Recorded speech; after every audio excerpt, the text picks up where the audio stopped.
Можна досягти всього, чого хотів, і все одно відчувати себе невдахою. Можна боятися знайомитися з новими людьми, боятись просити підвищення і завжди відчувати себе недо. Чому так стається? І як страх невдачі змушує нас жити на виснаження? Раптом накрило. Подкаст про те, як ми переживаємо стрес, травму і життя в режимі виживання. Разом зі спеціалістами психологічної студії «Сенс» говоримо про тривогу, страхи, прив'язаності та чому терапія іноді не працює. Культура успішного успіху. Ми не дозволяємо собі помилятись. Ти або переможець, або невдаха. Довести комусь, що варті любові і визнання. Мене звати Анастасія Бойко, я психологиня та психотерапевтка психологічної студії «Сенс». Працюю в методах когнітивно-поведінкової терапії, схемотерапії та психоаналізу. Тож, а що якщо справа не в тому, скільки ми досягли, а в тому, що ми не дозволяємо собі помилятись? Культура успішного успіху і коучингових гасел каже нам: ти можеш все, жодних виправдань, в чому проблема? Ці меседжі працюють як паливо для страху, і ми починаємо боятися навіть маленьких помилок. Коли ви востаннє відчували, що можете розслабитися, навіть якщо щось не встигли?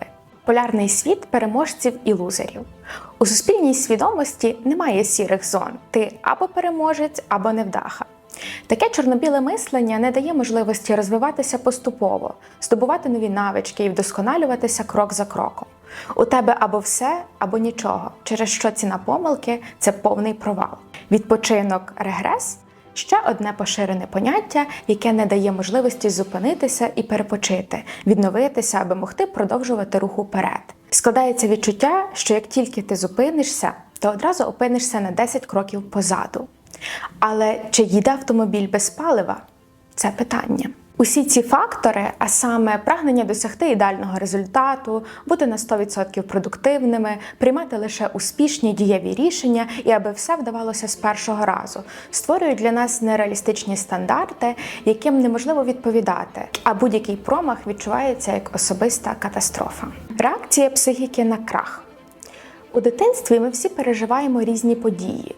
В когось у досвіді можуть бути відсутність підтримки та любові, постійна критика, часті конфлікти в сім'ї, фізичне та емоційне насилля, булінг, важкі втрати. Такі події залишають слід на психіці людини і можуть значно впливати на її самооцінку та сприйняття світу. Я поганий і не вартий любові, я гірший за інших. Якщо я робитиму все ідеально, мене полюблять, будуть поважати. Ці переконання про себе можуть глибоко засідати в голові і викликати страх зробити щось не так. Або як тільки помилишся, підтвердиш для себе думку, що я таки поганий. Якщо людина все ж зазнала невдачі, то часто після банкрутства, закриття бізнесу, втрати роботи тощо з'являється відчуття порожнечі, власної неповноцінності, ганьби, бажання знецінити все, що було досягнуто, і фокусуватися лише на неуспіху. Втрачаються сенси, незрозуміло, куди рухатися далі. Хочеться ніколи не пробувати знову, аби не пережити цього ще раз. Внаслідок таких переживань у людини можуть виникати два полярних сценарії. Або я уникатиму будь-що починати, і тоді я не зазнаю невдачі, або відтепер я робитиму все ідеально, на 100%, бо це єдиний шлях до успіху. Насправді, жоден з цих сценаріїв не дає можливості комфортно рухатися до цілі. Реакція оточення. Інколи так трапляється, що наші родичі чи друзі замість підтримки лише підсилюють сором.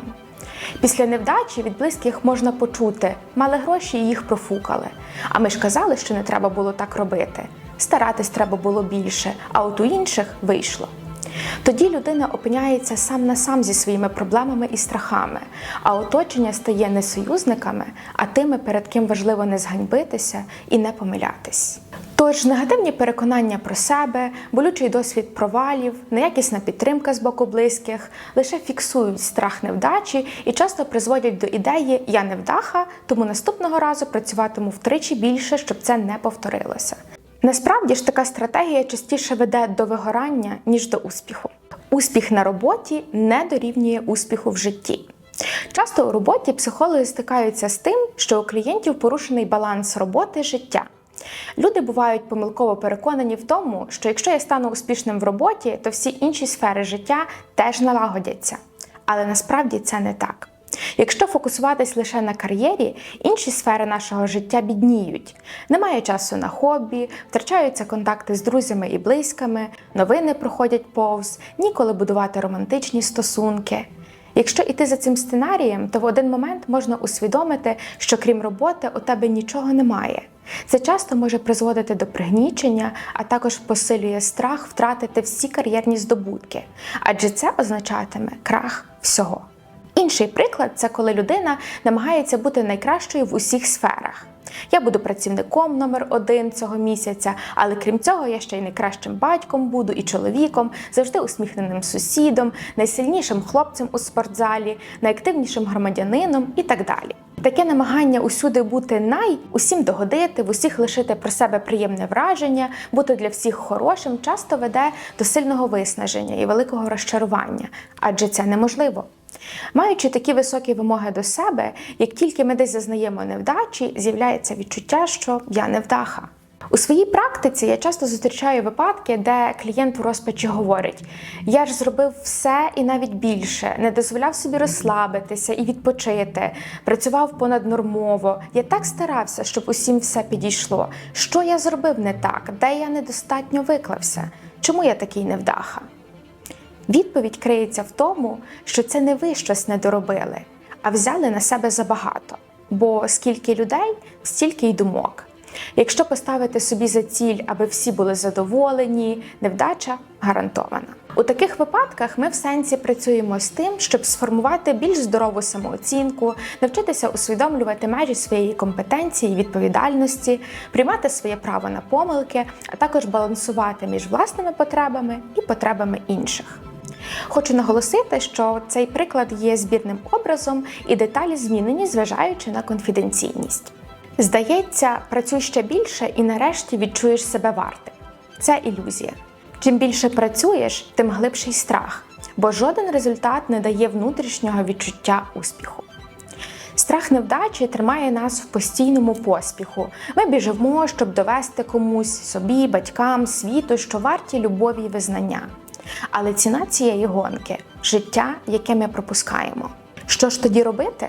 У когнітивно-поведінковій терапії ми працюємо над зміною переконань і паттернів, які шкодять, і натомість формуємо нові, більш здорові та адаптивні. Наприклад, якщо у людини є переконання, щоб мене любили, я маю робити все ідеально, за допомогою дослідження обставин формування такої думки та її перевірки на дійсність, її можна трансформувати на думку «я цінний» чи «цінна така, якою я є», «я можу виконувати все достатньо добре і це нормально».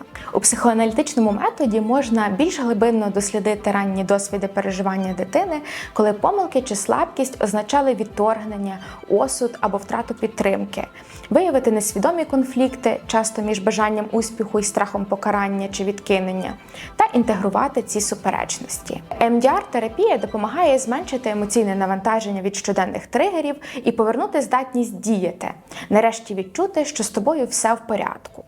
Наше завдання – не забрати із життя ті ситуації, які можуть вести до невдачі, а отримати досвід, що невдачі не роблять людину поганою чи невдахою, не призводять до катастроф, а є чимось нормальним, через що проходить кожен. Важливо навчитися дозволяти собі відпочивати, балансувати між різними сферами життя, розуміти, що я не дорівнює результат, я є чимось набагато більшим. Успіх без внутрішнього спокою не відчувається як успіх. Як же ж досягти внутрішнього спокою? Коли ви зможете сказати «я маю право на відпочинок», на помилки, на життя, а не лише на досягнення, відчуєте себе дійсно дорослими. З вами була Анастасія Бойко, психологиня та психотерапевтка психологічної студії Сенс. А в наступному відео ми поговоримо про момент, коли раптом накриває. Що таке тригери, як вони запускають старі травми і чому іноді ми реагуємо сильніше, ніж хотіли б.